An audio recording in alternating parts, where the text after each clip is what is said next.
எங்கள் வீட்டுக்கிட்டங்க நிறையா பனைமரம் இருக்குது. மொத்தம் 12 பனைமரம் இருக்குது எங்களுது. அது வந்து நொங்கு வெட்டாம விட்டுட்டோம். அதனால் எல்லாம் பழுத்து எல்லாம் நிறைய கொட்டி கொட்டி கீழே விழுவுதுங்க. என் பையன் எடுத்து விளாண்டுக்கிட்டு இருக்கிறான் அதை வச்சுக்கிட்டு.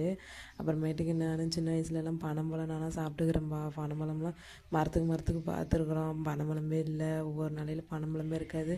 ஒவ்வொன்றும் கிடக்கிறப்ப ஸ்கூல் விட்டு வரப்போ பொறுக்கிட்டு வந்து சுட்டு சாப்பிடுவோம். நல்லா இருக்கும் தங்கம் அப்படின்னு.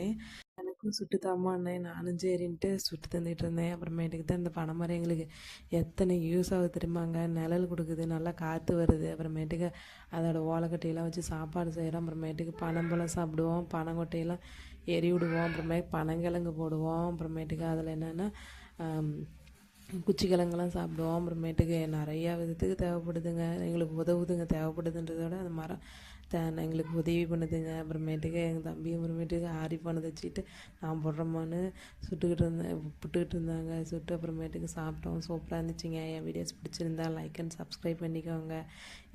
சரிங்க, எல்லாத்துக்கும் வணக்கம், பாய்.